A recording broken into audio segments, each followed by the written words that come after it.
All right, so let's talk about loops. So loops are kind of cool because they allow your program to execute lines of code over and over and over repeatedly without having to copy and paste or otherwise repeat them. There are three major kinds of loops in C, and you'll probably have occasion to use each one as you progress through CS50. Some of these loops are pretty familiar to you from scratch, so again, as we did with conditionals, we'll put them up side by side if there is an analogy that we can draw. First is forever from scratch, which compares to while true. This is what we call an infinite loop. The lines of code between the curly braces, much like the puzzle pieces that fit inside the C of the forever block, will execute repeatedly from top to bottom over and over and over forever. After all, if you recall from our discussion of Boolean expressions, true is always true. So if we're doing something so long as true is true, it seems a little silly, true is always true, so it'll always run. It'll run forever and ever and ever until we find a way to break out of it with a break statement, which again we saw a little while ago when we were talking about switch, or otherwise just kill our program, which incidentally, if you ever find yourself in a situation with an infinite loop and you don't know how to stop your program from running, just hit Control and C, and that'll kill your program for you. But this again is called an infinite loop. It is a loop that will run forever. Now, while loops are not always infinite, we can also replace the Boolean expression with something a little more useful than just true. So here's another example. While, and then some Boolean expression, and then curly braces. That's pretty much analogous to repeat until from scratch, although in a second I'll explain the difference. So in C, if the Boolean expression inside of the while loop evaluates to true, the lines of code between the curly braces will execute repeatedly over and over and over until Boolean expression evaluates to false. So for example, you might have some sort of counter. So say you at the beginning of this loop, you say int x equals 0. While x is less than 100, do a couple things inside that curly braces. Then at the end of your loop, you say x plus plus. You're incrementing x. So eventually, x will get to 100, and you will stop because the condition x is less than 100 will no longer be true as soon as x is equal to 100, because 100 is not less than 100. Now, somewhat confusingly, the behavior of the scratch block is reversed, so be really careful if this is your first foray into using loops. Basically, the repeat until block in Scratch will repeat something over and over and over until the expression, the Boolean expression in the hexagon, is true. So it will keep doing it until it is true. Meanwhile, the while loop will continue to do it until it is false. So they're quite similar, but there's that little distinction just to be careful of, especially as you make your first foray from transitioning to Scratch into C. The next kind of loop is actually pretty similar. It's called a do-while loop. This loop will execute all of the lines of code between the curly braces once, and then it will check the Boolean expression.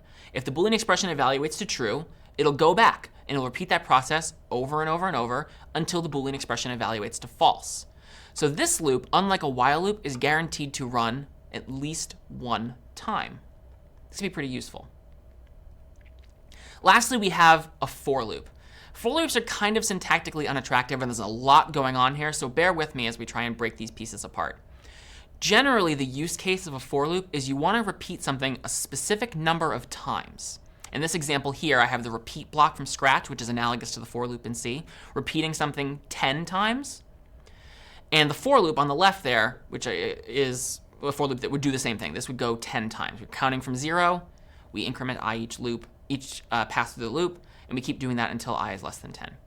So what happens? There's a whole lot of code there. Let's break it down into what is happening step by step as we dig through a for loop. The first thing that happened is the counter variable is set, or everything to the left of that first semicolon inside the parentheses is executed. In this case, we are saying int I equals 0. We're declaring a new variable called I. That variable is of type integer, and we're saying the value inside that variable is going to be 0.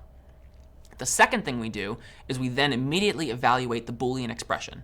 The Boolean expression is in the middle of the two semicolons. I is less than 10. That's true here, right? We just set I is equal to 0, and so 0 is less than 10, and so that condition is true, and we will now proceed to execute the body of the loop. If it was false, if, for example, I had said, instead of I equals 0 there, I had said I equals 15, int I equals 15. Well, 15 is not less than 10, so we would never enter the body of the loop because the Boolean expression there would evaluate to be false. After we go through from top to bottom and we encounter that closing curly brace, a third thing happens. the counter variable is incremented, or rather, the lines of code or the statements after the second semicolon inside of the for loop's parentheses is executed. So we start out by saying int I equals 0. Then we check whether or not the Boolean expression is true. 0 is less than 10, so it's true. So we're going to proceed into the body of the loop. Things will happen inside the loop, and when we encounter that closing curly brace, the next thing we do is we say I++. So I was 0, now I is 1. Then we again check the value of the Boolean expression in the middle. 1 is less than 10. So we'll go through this process again and again. We'll finish the closing, we'll get to the closing curly brace again. We'll increment I from 1 to 2, then from 2 to 3, and so on and so on and so on until eventually I's value becomes 10. Is 10 less than 10? No. Counting from 0, we've gone through 10 iterations of the loop. We've repeated 10 times, just as we did in the scratch block. And so that's basically the process for a for loop. Now, taking away the actual code and putting it in some sample, just some basic general statements, here's what happens. All of the statements in start are executed first. You might have more than one. Then the Boolean expression is checked. If the expression evaluates to true, execute the body of the loop one time. If the expression evaluates to false, we're done. We don't execute the body of the loop at all. After we've executed the body of the loop one time, we then do what is in the increment part there, which is usually going to be something like I++ or something like that that modifies a counter variable. Then, after we increment, we check the expression again, and we repeat those steps over and over and over until the expression is no longer true. So what are the use cases for a loop? You use a while loop when you want a loop to repeat an unknown number of times, but it possibly might not run at all. A really common example of a while loop being used is to run the control flow for a game. You might not know how long the user is going to be playing, but you want to keep doing the same thing, updating the positions of various sprites on the board. You want to keep things moving at all times, but you don't know when the user is going to stop playing or when they're going to run out of lives. So a while loop is really good for something like that. That's a good use case. For a do while loop, it's pretty similar. You want a loop to repeat an unknown number of times, but at least once. You might use this for a game too, but a really common use case is prompting the user for input. Generally, you might say something like, give me a positive integer. And you might put that inside of a do while loop. So it'll always ask them at least once for a positive integer.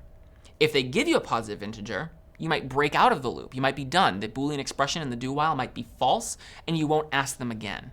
If they give you a negative number, though, or they type some word or something that's not really useful to you, you might use the do while loop to go back and do it again and again and again. You definitely want to ask them to give you a number once, but you don't know how many times after that they might be pests. And so a do while loop is a great use case for prompting the user for input. And a for loop's use case typically is when you want to repeat a loop a discrete number of times, though you might not know the number of times at the moment the program is compiled. So for example, maybe you have a program where you prompt the user for a number, say, and they enter 100. And maybe your for loop will then in that case run 100 times. Or maybe they enter 1,000, and your program would then run the loop 1,000 times. It's a specific number of times, but you don't necessarily know what that number is the moment the program is compiled. It's not like a while loop where it could be infinite. It's rather a number that you just don't know. Now, even though I've outlined all these use cases, you should know that in pretty much every circumstance, you can interchange all three of these loops. You can use a for loop where you would otherwise use a while loop. You can use a for loop wherever you would use a do while loop, and so on. It can be a little tricky sometimes, so generally it's a good practice to adhere to a typical use case. Use a do while loop if you want to do something once at least. Use a for loop if you want to do something a specific number of times. After all, that's why there are 3 different kinds of loops, so that they can be used in the right context. But you can interchange them if you want. If you feel comfortable with while loops and you always want to use while loops, it is something that you can do, although it might be a little syntactically tricky, where a for loop would be a lot more straightforward. My name is Doug Lloyd, and this is CS50.